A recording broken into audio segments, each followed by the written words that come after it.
सर्व नागरिकांना नाशिक जनमततर्फे आवाहन करतो की अर्जुन पश्चिम बंगालमध्ये हरलेला आहे, लवकर घरी या, मदत करा। माझे चोपडा येथील मित्र रवींद्र पाटील यांचे चिरंजीव अर्जुन रवींद्र पाटील हे 21 तारखेला खडगपूर येथे जात असताना घाटशाला रेल्वे स्टेशनजवळ मी बाथरूमला जातो म्हणून अर्जुन गेला आणि तो आजपर्यंत वापस आलेला नाही। आज जवळपास 12 दिवस झालेले आहे। अर्जुनचे आईवडील एकटक अर्जुनची वाट बघतायत। 7 ते 8 दिवस पश्चिम बंगालच्या घाटशाला येथे त्यांनी सर्वत्र फिरून पोलीस स्टेशनला जाऊन सर्व प्रयत्न केले, परंतु अर्जुन त्यांना मिळून आलेला नाही। अर्जुन हा मागील वर्षी नाशिक येथे शिक्षणासाठी होता, त्यास फर्स्ट क्लासमध्ये मार्क मिळाले आणि त्याचा नंबर खडगपूर या ठिकाणी NITला लागला। अपंग असलेले वडील शिक्षक आहेत आणि एक मुलगी आणि एक मुलगा, मुलगी भक्ती आणि अर्जुन दोघंही वर्षभर नाशिकला होते।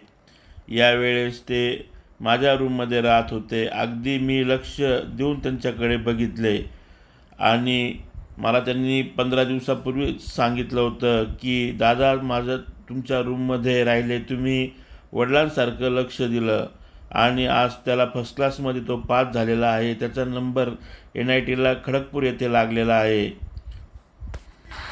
हे ऐकून मला देखील खूप आनंद वाटला आणि 21 तारखेला आम्ही त्याला रेल्वेने खडगपूर या ठिकाणी ॲडमिशनसाठी घेऊन जाणार आहे असे यावेळेस त्यांनी सांगितलं आणि 21 तारखेला ते खडगपूर येथे निघाले होते।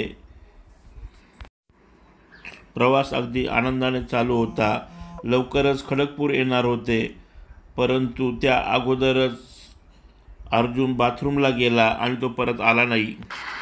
खडगपूर येथे ॲडमिशनसाठी ते रेल्वेने 21 तारखेला निघाले होते आणि अगदी आनंदात होते आणि अर्जुनने फोन चार्जिंगसाठी रेल्वेत लावलेला होता।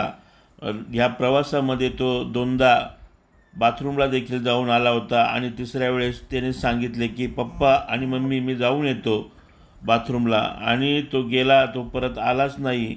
आणि रवींद्र पाटील त्याचे पप्पा हे मम्मीबरोबर खडगपूर येथे उतरले, परंतु अर्जुन न आल्याने ते एकदम गोंधळून गेले। अगोदरच अपंग, परंतु त्यांनी हिंमत सोडली नाही आणि खडकशाला येथे पोलीस स्टेशनला कंप्लेंट केली।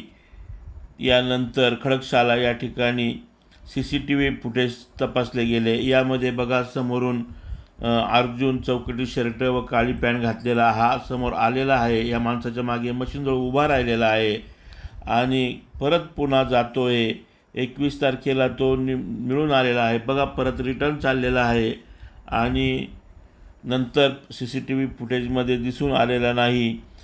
खडकशाला पोलीस देखील त्याचा तपास करतायत। अतिशय हुशार असलेला हा अर्जुन गेल्या 12 दिवसापासून आईवडिलांपासून दूर आहे। आईवडिलांची झोप उडालेली आहे, वडील अगदी चिंतातूर झालेले आहे। मला देखील त्यांनी काल कळवल्यानंतर मी देखील आज खूपच भावनात्मक झालेलो आहे आणि अपंग वडील असलेले शिक्षक आणि आई यांचा हा एकुलता एक मुलगा आहे, हा लवकरात लवकर परत यावं ही परमेश्वराजवळ प्रार्थना आहे। आपण देखील सर्वांनी ही बातमी पश्चिम बंगाल असेल, कुठेही असेल, फॉरवर्ड करा आणि एका वडिलांचा मुलगा, आईवडिलांचा मुलगा परत त्यांना मिळावा यासाठी प्रयत्न करा। कृपया चोपडा येथील माझे हे मित्र सध्या एकटक मुलाची वाट बघत आहेत। 7-8 दिवस तपास केल्यानंतर ते चोपडा येथे आलेले आहे। DCPंना खडकशालेचा दररोज फोन करताय, सापडला का माझा अर्जुन, सापडला का माझा अर्जुन।